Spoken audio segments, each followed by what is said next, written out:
Un gobierno espía cuando intenta controlarlo todo, porque su mayor temor son los ciudadanos libres. De forma ilegal y burda, el ejército de esta administración, de la llamada Cuarta Transformación, espía a periodistas y a defensores de derechos humanos.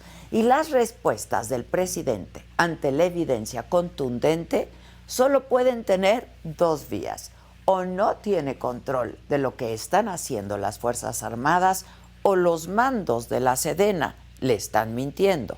Porque eso de que son labores de inteligencia en realidad se llama espionaje y es ilegal. Dicen que no son como los de antes, pero la actual Secretaría de la Defensa Nacional usa el mismo malware Pegasus que contrataron gobiernos anteriores para espiar a quienes les son incómodos.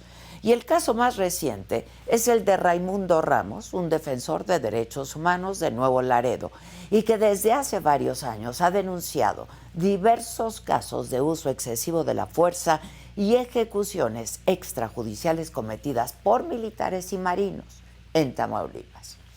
Una investigación de la organización Red en Defensa de los Derechos Digitales reveló que el teléfono del activista fue infectado con este malware, Pegasus, y que espiaron sus comunicaciones con periodistas en al menos 5 ocasiones entre agosto y septiembre del 2020.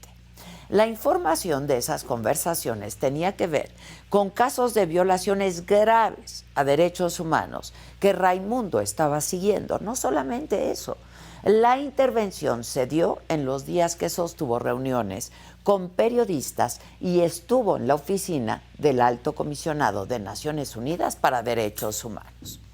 El espionaje contra Raimundo Ramos fue realizado por el Centro Militar de Investigación, que es una estructura secreta dentro de la misma Sedena, que no tiene facultades legales para intervenir teléfonos. Y al actuar con discrecionalidad y con opacidad, no está sujeta a rendir cuentas a ningún poder civil. Sin embargo, no es la primera vez que Raimundo es objeto de espionaje. En octubre del año pasado, denunció, junto con el periodista Ricardo Rafael y el director del portal Animal Político, el periodista Daniel Moreno, que sus teléfonos fueron infectados durante los años 2019 y 2020. Presentaron una denuncia. Lo hicieron ante la Fiscalía General de la República. ¿Y qué ha pasado desde entonces? Nada, absolutamente nada. La periodista de Animal Político, Nayeli Roldán, acudió a la mañanera del viernes y le presentó al presidente la evidencia documental de que su gobierno, su ejército, espió a Raimundo Ramos. Y ahí, ante la irrefutable muestra de que las Fuerzas Armadas habían cometido una ilegalidad a todas luces, trató de evadir el tema diciendo que eran labores de inteligencia, pero sin mostrar, como siempre, ni una sola prueba de que había razones para investigar a Raimundo Ramos.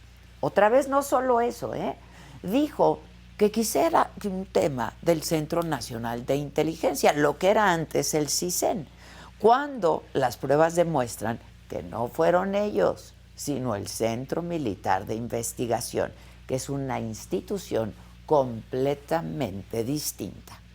Acorralado por las pruebas, el presidente aseguró que el espionaje tiene que ver con persecución política y con reprimir opositores, y dijo, lo que nosotros padecimos durante años. Mientras que la inteligencia son labores del Estado justo para prevenir actos de sabotaje, o sea, espionaje es cuando ellos son las víctimas, pero cuando los afectados son otros, entonces le llaman inteligencia.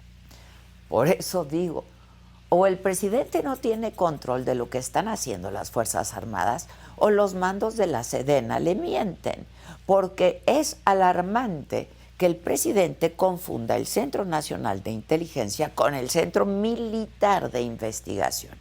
Peor todavía, no dar información de cómo y por qué se intervino el teléfono de un activista y desconocer quiénes en su gobierno sí pueden intervenir comunicaciones, pero con una orden judicial. Eso es vergonzoso.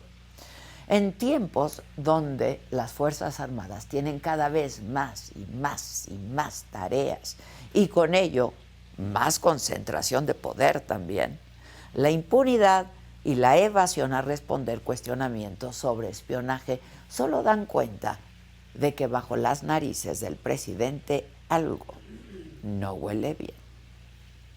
Yo soy Adela Micha